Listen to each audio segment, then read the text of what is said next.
Bienvenue dans Cassette, le podcast de la ville de Sète. Ici, on vous fait découvrir la ville autrement à travers ses voix, ses sons et ses histoires. Le K-Live se poursuit jusqu'au dimanche 7 juin pour cette 19e édition. Le Festival des Arts Urbains continue de transformer la ville en galerie à ciel ouvert avec de nouvelles fresques et une programmation mêlant performances, concerts, ateliers et rencontres. Au cœur de l'événement, le MACO, musée à ciel ouvert de Sète, s'enrichit cette année de 3 nouvelles œuvres autour du sport, de l'écologie et de l'engagement sociétal. Profitez des visites guidées gratuites du MACO proposées dans le cadre du K-Live les samedis 6 et dimanche 7 juin.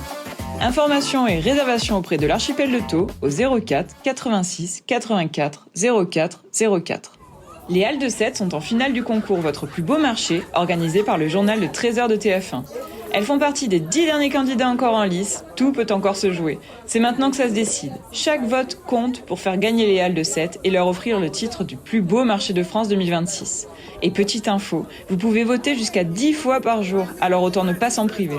Votez sur l'application TF1 Info et le site votreplusbeaumarché.fr jusqu'au 12 juin.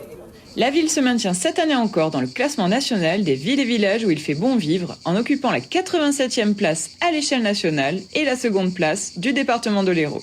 Et pour finir cette rubrique, petit rappel aux artistes sétois.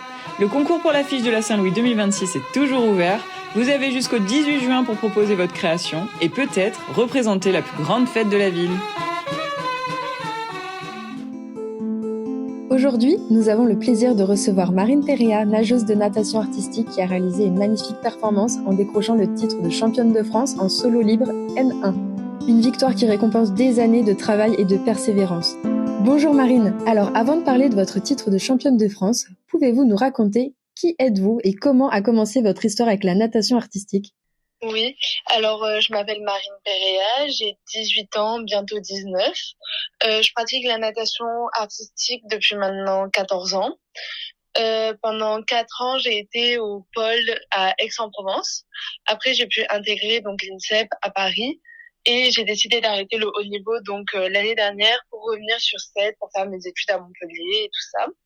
Et du coup, cette année, j'ai eu la chance d'avoir un titre de championne de France en m'entraînant sur Sète. Comment avez-vous découvert ce sport ? Alors moi, j'apprenais à nager donc au club de Sète Natation et j'ai découvert ce sport en voyant les nageuses à côté s'entraîner. C'est à quel moment que vous avez compris que vous vouliez vraiment vous investir dans cette discipline ?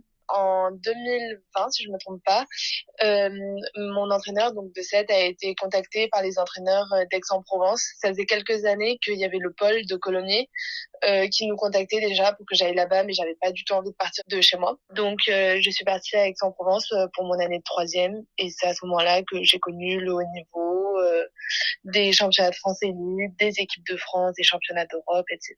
Vous avez fait des bons résultats pendant votre passage au pôle ? À Aix, il faut savoir que l'équipe d'Aix a toujours été équipe de France en junior. Et du coup, notre objectif chaque année, c'était de ne pas perdre ce titre. Concilier études, entraînement, ça doit être compliqué. Comment vous avez pu tenir pendant tout ce temps ?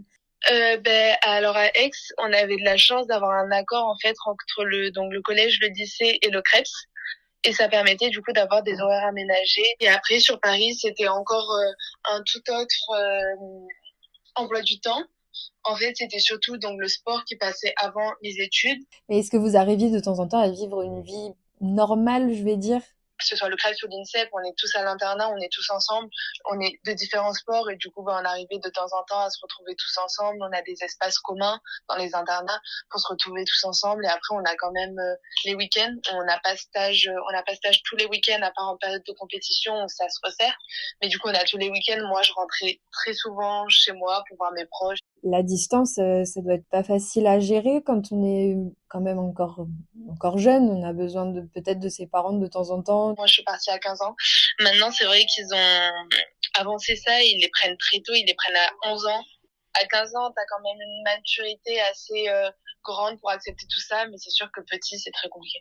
Et au niveau, par exemple, du soutien que vous avez eu de votre famille, ils étaient heureux pour vous que vous partiez ? Mes parents, mes grands-parents, toute ma famille m'a toujours très soutenue. Ils étaient là à toutes les compétitions, ma sœur aussi et tout ça. Donc moi, il n'y a eu aucun problème avec ça. Mes parents venaient passer le week-end à Aix si je devais rester à Aix et que moi, c'était trop compliqué ou quoi que ce soit. Donc sur ça, c'était super. Et d'avoir, alors je sais pas au niveau des dates, mais je sais pas si votre père était déjà président de cette natation et ça fait pas un petit peu de pression? Du coup, c'était très compliqué de dire que je voulais arrêter quelque chose, le sport pour lequel j'avais consacré la moitié de ma vie, quoi. Ouais. Parce que je passais plus de temps dans la piscine qu'à la maison. Il y a une grosse différence entre le haut niveau et ce que vous avez retrouvé à 7?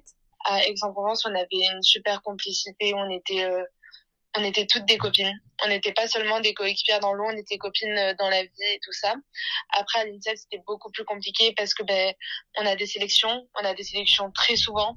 Et du coup, ça crée de la compétition et il y a toujours un petit peu de jalousie. Qu'est-ce que vous avez ressenti lorsque vous avez appris que vous étiez sur la première marche du podium? Moi, j'étais plutôt contente, je m'y attendais pas trop. Donc ça m'a fait plaisir. Quels sont vos prochains objectifs? Donc là, ce week-end, on part sur la qualification pour les championnats de France seniors. Donc moi, je nage en équipe, en duo et en solo.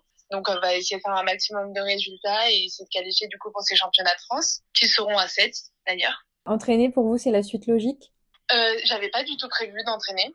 Et c'est en revenant à 7, en voyant comment ça se passait, comment les filles entraînaient et tout ça, ça m'a donné envie. Du coup, je les ai accompagnées sur les bords de bassin. Quand j'avais pas entraînement, j'y allais quand même pour être avec elles, pour les aider. Merci beaucoup Marine pour cet échange et nous vous souhaitons bonne chance pour la suite de votre carrière sportive et professionnelle. À bientôt. Fête de quartier, expositions, spectacles et animations pour petits et grands, les prochains jours s'annoncent riches en découvertes à 7. Voici quelques rendez-vous à ne pas manquer. Du 12 au 14 juin, la Pointe Courte sera en fête. Un rendez-vous incontournable qui célèbre cette année 71 ans de tradition. Organisée par les habitants et le comité des fêtes de la Pointe Courte, cette manifestation gratuite et ouverte à tous proposera de nombreuses animations. Une belle occasion de partager l'esprit unique de ce quartier emblématique. Le 19 juin, l'École des Beaux-Arts de Sète vous ouvre ses portes dès 16h pour la fête de ses ateliers. Vous pourrez découvrir les réalisations des jeunes, des adultes et des étudiants de la classe préparatoire. La fête sera également marquée par la remise des prix Horizon de la Banque du Puy de Parseval aux étudiants de la classe prépa. Le mercredi 10 juin, le parc de la Pierrerie accueillera Plein Phare, une journée dédiée aux tout-petits proposée par le CCAS et le service Petite Enfance de la ville. Côté exposition, découvrez Suivant Arrivage de Michel Cacasse à la salle de la Macaronade jusqu'au 13 juin. 7 au fil de l'eau de Claude Combas à la galerie Open Space jusqu'au 12 juin, ou encore les photographies de Michel Brel à la Pointe Courte les 6 et 7 juin. À partir du 13 juin et jusqu'au 30 août, la chapelle du quartier haut accueillera l'exposition Extérieur du Dedans de Christophe Villard.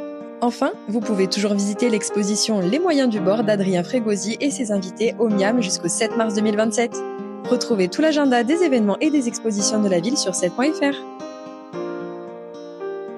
Et maintenant, le bon plan de la semaine. Oh yeah! Une bonne nouvelle pour les détenteurs de la carte Felicita. Stationner au parking du Mascoulet devient encore plus simple et plus avantageux. Désormais, les résidents sétois détenteurs de cette carte pourront stationner gratuitement jusqu'à 7 jours consécutifs au parking du Mascoulet. Une évolution importante qui simplifie les démarches. Car oui, jusqu'à présent, il fallait renouveler son ticket toutes les 24 heures pour conserver la gratuité. Rappelons que la carte Felicita, réservée aux habitants de Sète, est proposée au tarif de 3 € pour une durée de validité de 2 ans. Elle permet déjà de bénéficier de 30 minutes de stationnement gratuit dans les zones dites vertes et oranges. Retrouvez toutes les informations sur felicitapark.com. Et voilà, c'est déjà fini. Merci de nous avoir écoutés. Pensez à vous abonner, à le partager et à nous laisser un commentaire. On se retrouve très bientôt pour un nouvel épisode avec encore plus d'infos, de rencontres et de découvertes. À très vite!